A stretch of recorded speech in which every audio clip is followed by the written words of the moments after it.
All right, I have very little time left before Shabbos, but let's talk just a little bit about what we were discussing. When I talk about holy Holocaust survivors, I mean the holy people who happen to be Holocaust survivors. I don't mean that being a Holocaust survivor makes you holy, but I just mean that these people, like we talk in America of the greatest generation, and I know a lot of Holocaust survivors, and they're not all holy. But a person like Mordechai Weinberger, who never got angry, who never took a nap in the middle of the day, who never who was always up early, was the first one at shul before everybody else, walked to shul with his walker, refused to ride, insisted on being independent. And it took him a half hour to walk what most people would take 5 minutes, and he's still a half hour earlier than everybody else.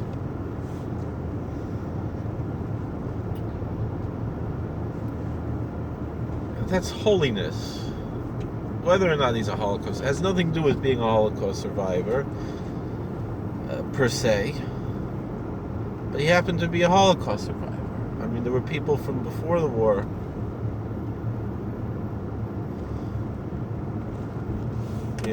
that when they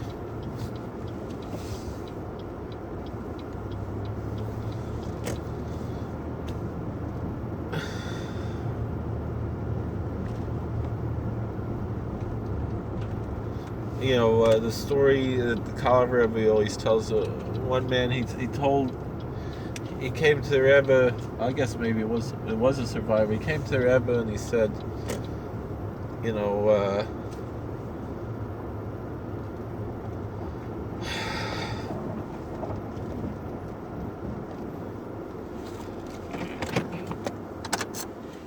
he said, I don't understand. My son-in-law, he's sitting learning in Koilel. Supposed to be a Kodesh, supposed to be a holy person. Supposed to be sitting and learning all day, right? He doesn't wake up till 6:30 in the morning. And he goes to mikveh and he davens at 7:30. And he's learning a little bit. What's all this? When I was in Europe, I'd wake up at 3 in the morning and learn for 2-3 hours, learn for 2 hours, would daven at like 5:30, go to mikveh, daven 5:30, and then we'd go to work all day, and then when we got back, we'd learn some more. uh, you know and then you know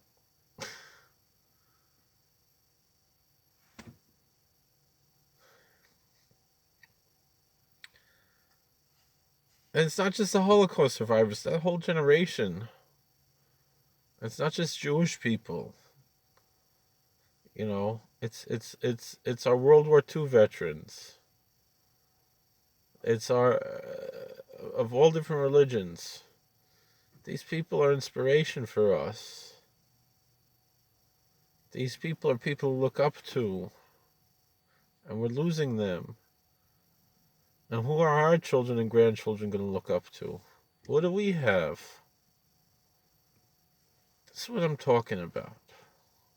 You ask about the flood, I don't have time to talk about that now.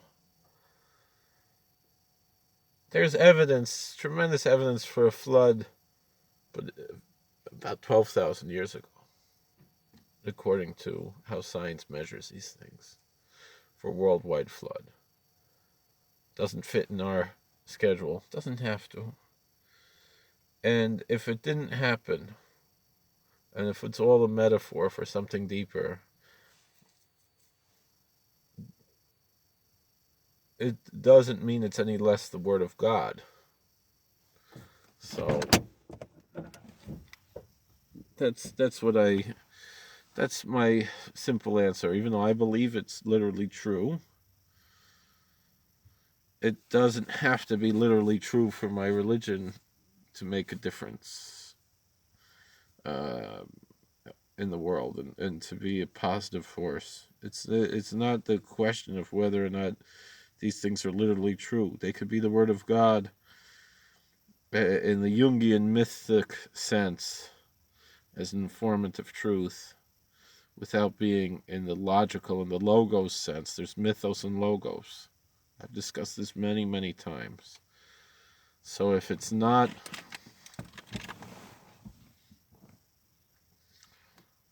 in the world of logos, it's in the world of mythos. But the thing is, though, I'll be honest with you. You say it's all connected.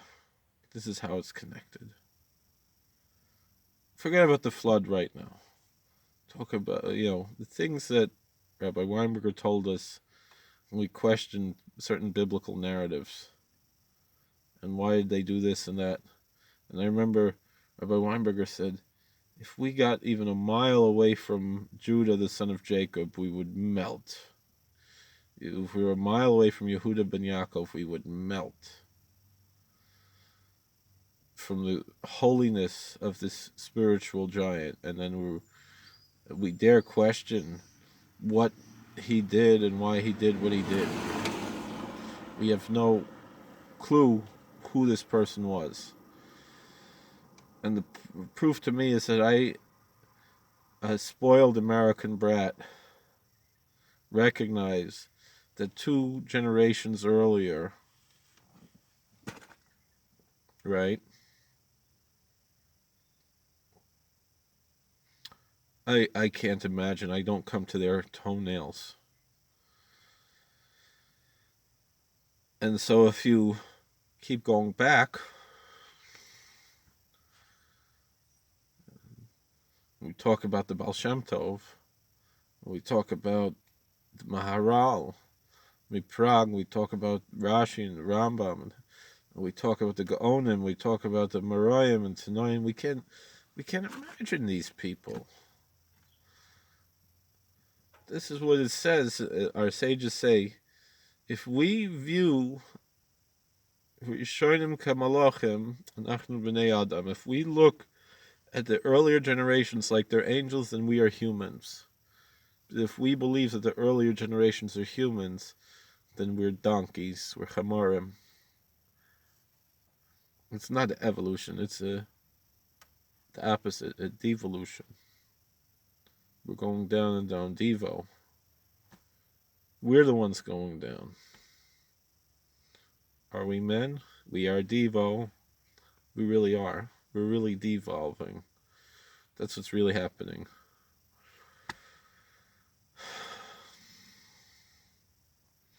We're becoming more and more animalistic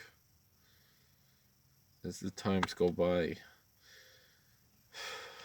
And like I said before, who will be our Zadis? Who will be their Zadis if not we? All right, good Shabbos. God bless. Take care. God bless. Please like, share, and subscribe, comment.